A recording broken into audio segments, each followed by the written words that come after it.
Today we're going to be learning what typecasting is, why it's important to know your type, and how to find audition material for your type. So stay tuned.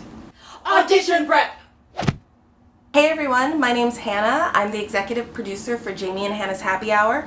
I've also been an actor and casting director in New York City for over 10 years. So before we get started, it's important to know what typecasting is and why it's important to know your type. Typecasting is where casting directors look at you and in an instant decide whether or not you can be in their production and which role you would play. An easy way to think about this is stereotyping. You know, when we look at someone and in an instant make a judgment. Why do casting directors do this? This sounds totally unfair, I get it. Well, they do this because they're given specific guidelines at the beginning of an audition. And if you don't fit these guidelines, there's no reason to continue on with the audition. Typing is not about all the different ways you can act. It's about what people think of when they see you. Many young and inexperienced actors make the mistake of marketing themselves for what they want to be rather than who they are.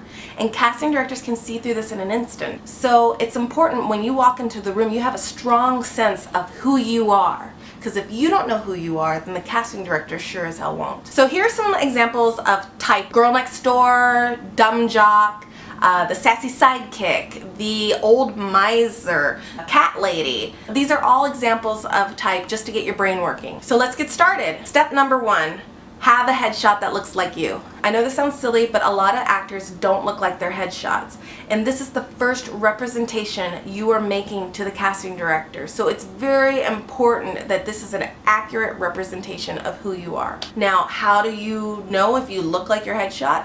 We ask people. We go to our friends, family, classmates, co-workers, teachers, acquaintances, and we say, hey, do you have a moment to help me with my acting business? Or, I really value your opinion. Can you help me with some acting stuff that I'm doing?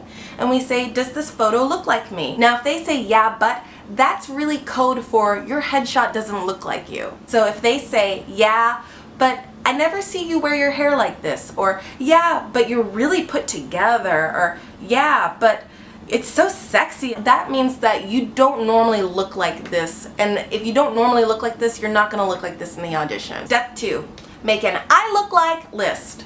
Now, an I look like list is exactly what it sounds like. It's a list of all the people and character qualities that you look like you have. So we're going to go to those exact same people and we're going to ask them, what celebrities do I look like and what character qualities does this headshot make me look like I have? The more adjectives that they tell you, the better off you're going to be. So like cute, funny, smart, sexy.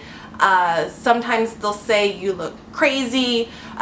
They could give you an ethnicity like Russian, African. Sometimes they'll give you an actual person like Superman or Sigourney Weaver. So if multiple people are telling you the same thing, that is how you know your type. So if you have 3 people saying that you are cute and quirky, you may be the cute, quirky sidekick. Or if someone's saying you're sexy and you're strong, you might be the sexy girl next door or the sexy leading lady or the mistress. If everybody says you're mischievous, you're probably Puck from Midsummer Night's Dream. Now, if at any time someone says you don't look like your headshot, then you need to go back to step number 1 and get a headshot that looks like you. Step number 3, research your list. Who in the acting industry shares your type? Because they are stealing your jobs. And we're going to go and research everything we can about these actors. We're going to find out where they went to school, what roles they played, who their agents are, how they got started, everything that you can possibly know about these actors. And then we're going to move to step 4. Step number 4, steal their work. Now, we're not really going to steal their work or copy their performances. What we're going to do is we're going to take our research of all the plays and television and movies that they've done, and we're going to add those roles to our repertoire. So let's say you look like a young Meryl Streep, and you learn that Meryl Streep played Hermione in The Winter's Tale. What we're going to do is we're going to add Hermione's monologues to your audition material. Now we can go to the last step, which is submitting for only type appropriate roles. So we've done all our research, we know what our type is, we have our audition material. So why would we go out for every single role that comes our way? We need to be picky and only audition for type appropriate roles. Thank you so much for watching. If you need more help with audition prep, just click on our link. Don't forget to subscribe to our channel, and if you have any questions, just comment below and we'll get back to you. Bye guys.